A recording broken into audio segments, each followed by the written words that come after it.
Special Envoy Steve Witkoff is expected to meet with Russian President Vladimir Putin in Moscow today, following President Trump's criticism over recent deadly Russian attacks on the Ukrainian capital city of Kyiv. Yesterday, the president also batted down concerns that he is favoring Russia in the peace talks. I have no allegiance to anybody. I have allegiance to saving lives, and I want to save a lot of lives. A lot of young people, mostly young people. It's the war. It's the soldiers, and if we can do that. Also, as you know, I got started because the money that's been spent on this war is insane. It's a killing field. 5,000 soldiers a week on average, and we want to stop that. Former Deputy National Security Advisor Victoria Coates joins me now. Victoria, good morning to you. The president also posted this on Truth Social yesterday, saying, "I'm not happy with the Russian strikes on Kyiv. Not necessary and very bad timing. Vladimir, stop. 5,000 soldiers a week are dying. Let's get the peace deal done." And the president also said that over the next few days, there's going to be major negotiations and that we will know within a week or two if they are successful. So it feels like we're at a point where right now it is now or never. So how do things play out from here?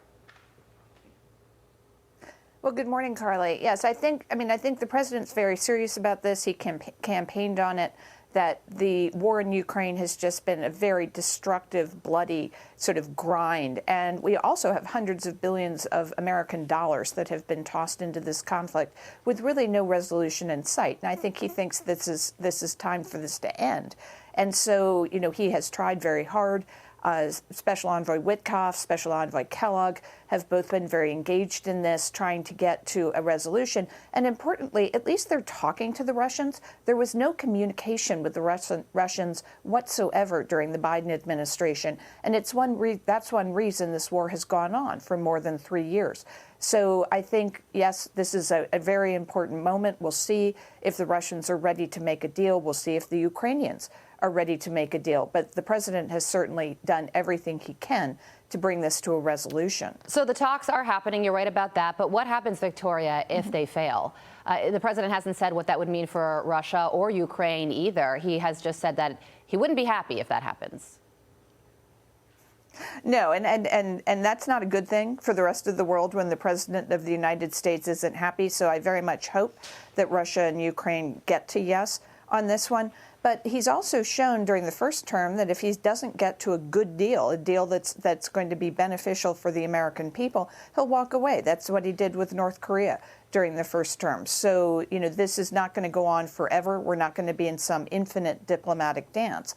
This is either get to resolution with the support of the United States, or if what Ukraine and Russia want is to go back to this grinding, as he said, killing field, then that's up to them.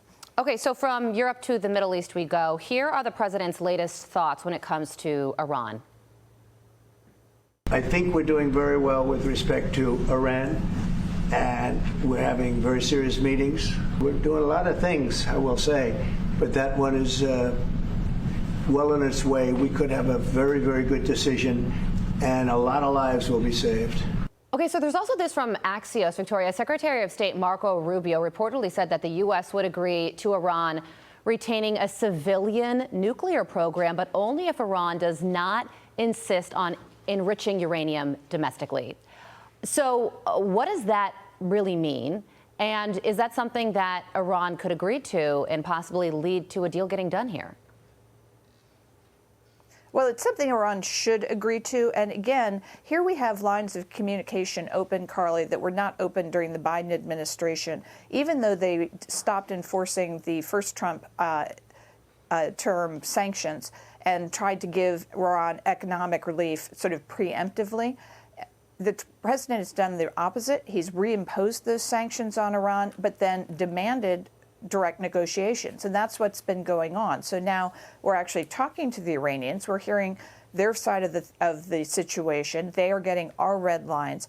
And there is absolutely no reason that they need domestic enrichment. If you look at UAE, for example, which has a illicit civil nuclear program, they have what's called a 123 agreement, a technology agreement, sharing agreement with the United States that does not include domestic enrichment. You don't need it to have that kind of a civil program. Really, the only reason I can think that you would want to have it in this sort of a situation is if you want to start hoarding enriched uranium, potentially to make a nuclear weapon.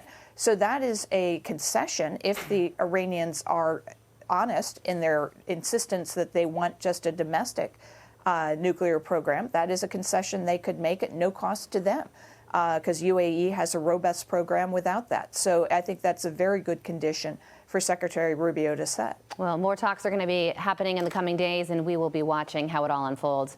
Victoria, thank you so much. I'm Steve Doocy. I'm Brian Kilmeade. And I'm Ainsley Earhart. And click here to subscribe to the Fox News YouTube page to catch our hottest interviews and most compelling analysis.